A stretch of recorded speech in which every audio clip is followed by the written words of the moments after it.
Hello, c'est HR, votre chroniqueur. Alors aujourd'hui, on plonge dans une série qui m'a totalement surpris. Mais je vous rassure, dans le bon sens du terme, cette série a pour titre Scarpetta.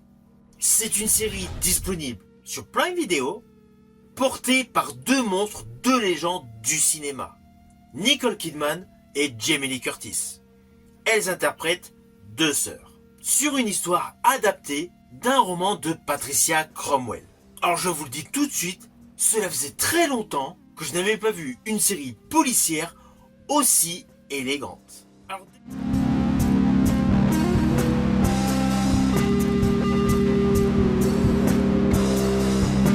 Alors déjà, il faut être clair. Scarpetta n'est pas du tout une série qui court après le spectateur. C'est une série au contraire qui ralentit volontairement. On est loin de montages ultra nerveux, avec des cliffhangers toutes les 3 minutes. Ici, on observe, on dissèque littéralement. On suit donc Kay Scarpetta, médecin légiste dès les premières minutes. Celle-ci est interprétée par Nicole Kidman, et on comprend immédiatement que pour son personnage, chaque corps, chaque victime n'est pas juste une petite preuve. C'est une histoire, une trace. Et c'est ça justement ce qui change par rapport à beaucoup de séries. En plus, on est tout de suite mis en immersion.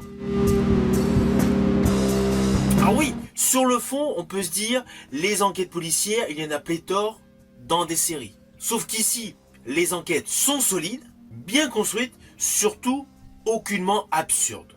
Car en fait, elles servent quelque chose de beaucoup plus conséquent. Elles servent les personnages. Chaque affaire en fait agit comme une sorte de clé. Une clé qui ouvre une porte sur le passé de Scarpetta. Pourquoi ? Car tout au long de cette série, en fait, il y a plusieurs flashbacks. L'histoire se joue en fait sur plusieurs timelines. Nous découvrons en ouverture de série le personnage Scarpetta interprété par Nicole Kidman, puis nous basculons en arrière pour retomber sur sa première affaire. Pourquoi ? Car la première affaire, 20 ans plus tôt, celle qui l'a rendue célèbre, est remise justement en question aujourd'hui. Ainsi, ce parallèle incessant, je l'ai trouvé brillant. Avoir la construction complète du personnage principal de la série est topissime. Parce que là, je vous le dis franchement, on ne parle pas uniquement d'un personnage bien écrit. On parle de Nicole Kidman qui interprète Scarpetta. Et il y a un truc presque méta, presque inconscient qui se passe. En fait, on ressent quelque chose dans sa performance qui est double. Car outre le fait d'avoir une autre actrice qui interprète son personnage beaucoup plus jeune, son personnage actuel a un côté ambigu. Elle semble avoir deux facettes. Elle a un côté très clinique, très froid, très professionnel, mais des moments de fragilité, avec une intensité beaucoup plus brute. Je pense principalement avec ses échanges qu'elle a avec l'actrice Jamie Lee Curtis. C'est parfaitement maîtrisé, et cela démontre qu'en fait, tout le script est écrit avec une véritable finesse. Il s'agit d'une très belle adaptation d'un roman. Ceci dit, même si on est sur plusieurs timelines, il n'y a pas de flashback totalement explicatif.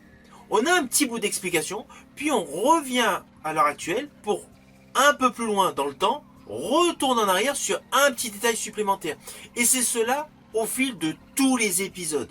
Ce qui nous permet tout simplement d'avancer en même temps que la trame scénaristique.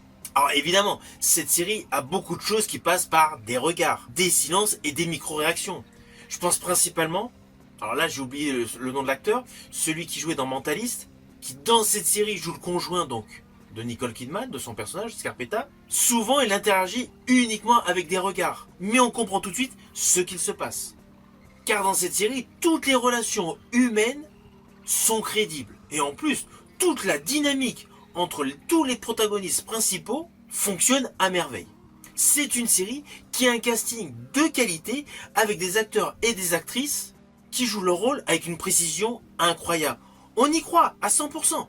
Et à cela s'ajoute une mise en scène où l'atmosphère alterne les moments froids et les moments chauds. Alors lorsque je dis moments froids, moments chauds, c'est les moments très glaciaux par rapport au crime, par rapport au corps que l'on découvre, et les moments chauds, les moments familiaux, même quand il y a des déchirures, ou lorsqu'il y a des moments très tristes. Je pense notamment à une séquence où le personnage Scarpetta s'engueule copieusement avec sa sœur dans un cimetière, pendant qu'une jeune fille est en train de pleurer sur une tombe.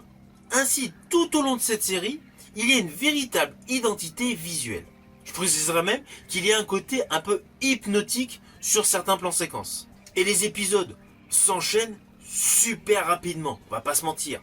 Néanmoins, je le reprécise une nouvelle fois, ne vous attendez surtout pas à une série nerveuse. On est vraiment dans une série où le descriptif a beaucoup plus d'importance.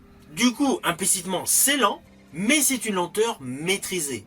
Et la lenteur rajoute des propos. Parce qu'en fait, la série parle de temps.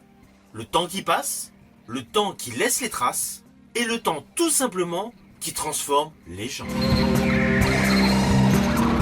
Alors au final, naturellement, c'est une série que je vous invite à découvrir sur Prime Video. Elle est de bonne qualité, elle a une distribution impeccable, la photographie, la colorimétrie sert totalement l'histoire, et surtout, elle est innovante dans le registre policier. Ce n'est pas uniquement une série sur des crimes, c'est une série sur la mémoire, sur les cicatrices, et surtout sur l'évolution d'une femme face à son propre passé. Et là, ce personnage de Scarpetta, interprété par Nicole Kidman, est totalement cohérent. Franchement, si vous aimez les thrillers, un peu plus introspectifs, avec des personnages complexes, cette série Scarpetta est pour vous. Je vous dis à bientôt pour une prochaine vidéo.